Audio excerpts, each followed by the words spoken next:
नमस्कार दोस्तों, स्वागत है आपका। आज हम लेकर आए हैं नेटफ्लिक्स की नई रहस्यमयी और रोमांचक श्रृंखला मंडला मर्डर्स का पहला अध्याय। तो चलिए आरंभ करते हैं ये रहस्यमयी सफर। कहानी की शुरुआत साल था 1950। स्थान रहस्यों और भय से घिरा कस्बा चांदासपुर। घने अंधकार के बीच एक गुप्त स्थान पर कुछ लोग कर रहे थे एक भयानक अनुष्ठान। उन्हें कहा जाता था आयस्तिस। अग्नि की लपटें, भूमि पर बने मंडल चिन्ह और ऊंचे स्वर में गूंजते मंत्र। उनका उद्देश्य था एक देवतुल्य शक्ति यस्त को पुनर्जीवित करना। इसके लिए उन्होंने बनाया था एक अद्भुत आयस्त यंत्र। इस यंत्र को सक्रिय करने हेतु उन्हें चाहिए थे मानव शरीर के अंग। यंत्र ने कार्य करना आरंभ किया। दो व्यक्तियों का रक्त और जीवन ऊर्जा आपस में जुड़ने लगी। पूरा कक्ष कांप उठा। किंतु तभी गांव वाले वहां पहुंच गए। उन्हें संदेह था कि यहाँ काला जादू चल रहा है। भीषण संघर्ष हुआ। इस अफरा तफरी में आयस्तिस की नेत्री रुक्मिणी किसी प्रकार भाग निकली। अनुष्ठान अधूरा रह गया और फिर हुआ एक भयंकर विस्फोट। सब कुछ राख में बदल गया।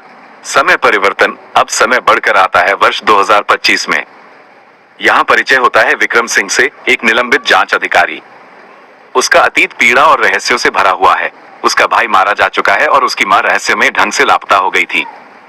इसी बीच सामने आता है एक भयंकर हत्याकांड। एक पत्रकार की लाश मिलती है। शरीर अधूरा है और उस पर बने हैं विचित्र मंडल चिन्ह। विक्रम समझ जाता है यह कोई साधारण हत्या नहीं है। इसका संबंध उसके अतीत से भी है और शायद उस अधूरे अनुष्ठान से भी। तभी कथा में आती हैं रिया थॉमस, एक साहसी और निर्भीक सीबीआई। वो विक्रम के साथ इस रहस्य की गुत्थी सुझाने निकलती है और यहीं से आरंभ होती है एक खतरनाक यात्रा, जहां मिलेगा रक्त, रहस्य, काला अनुष्ठान और एक अंधेरी साजिश। अध्याय 1 यहीं समाप्त होता है। परंतु प्रश्न अभी भी जीवित है।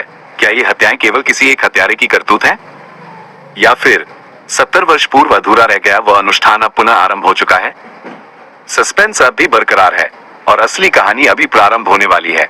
यदि आपको ये कथा पसंद आए हो तो आगे की कड़ियां देखने हेतु हमारे चैनल को सब्सक्राइब अवश्य कीजिए, क्योंकि मित्रों आगे जो होने वाला है वह आपके रोंगटे खड़े कर देगा। बने रहिए हमारे साथ और रहस्य को जीवित रखिए।